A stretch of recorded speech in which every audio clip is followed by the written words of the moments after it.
James, let me ask you this.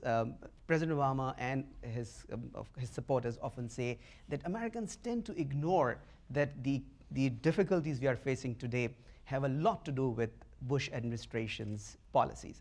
How much of what we have right now is of President Obama's doing, and how much of it is of President Bush's doing? I'd like everybody to weigh in on this one.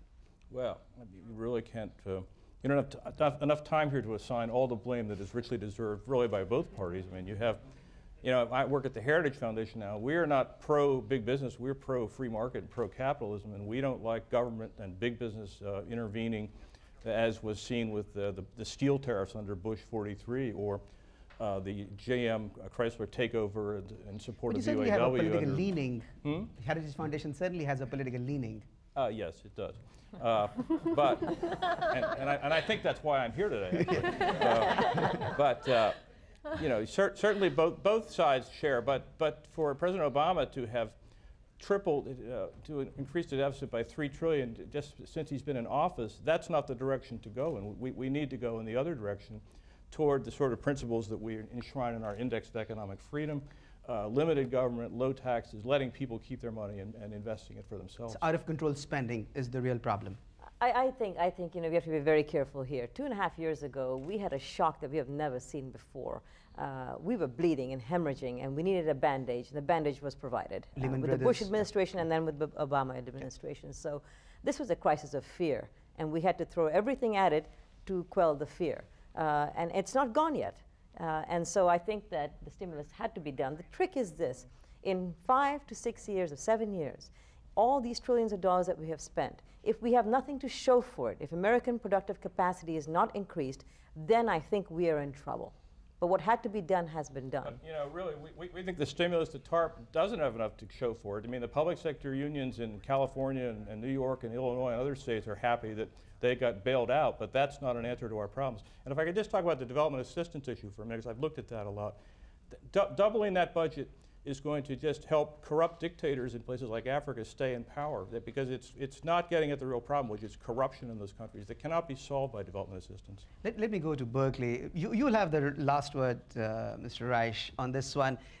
Did President Obama, did he not cut his coat according to his cloth? Did he spend too much? Well, I think that it's clear that George W. Bush, President George W. Bush, did spend a great deal. There was not a single bill that I recall, spending bill, that he vetoed, and indeed he also created a huge new entitlement program, a drug benefit. But it is also true that it is not the fault of the Bush administration so much as the fault of Alan Greenspan and the Fed for creating a situation in which money was almost free to big banks, and there was very little bank supervision. And that created the circumstances that led to the Wall Street bailout and the destabilization of the American economy, which in turn required that President Obama continue the Bush bailout of Wall Street and also a major stimulus program to get the economy back on track. But I would take issue with anyone who says that President Obama is in fact the problem here. In fact, I think that the Obama administration deserves a great deal of credit for avoiding an economic Armageddon, a kind of total meltdown of the American economy.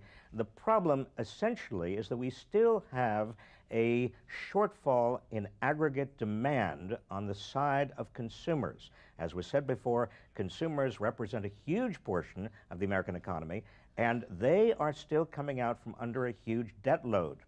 Government is the last spender available. Exports are not going to make up the difference. Businesses are not going to invest if they're not consumers out there to buy the fruits of those investments. And so we are likely to see a continued anemic recovery for the next, I would say, unfortunately, for the next several years. Thank you, Robert Reich. There is obviously a lot to discuss when it comes to aid, development, and policies. We thank our guests for being here and hope that we can continue these conversations with them in our future broadcasts. Just to remind you that VOA delivers news and information in 44 different languages and reaches over 125 million people across the developing world every week. You can watch us, listen to us, and follow our content in our multilingual, multimedia web pages. Still to come, a peek behind the political curtains with some Washington insiders.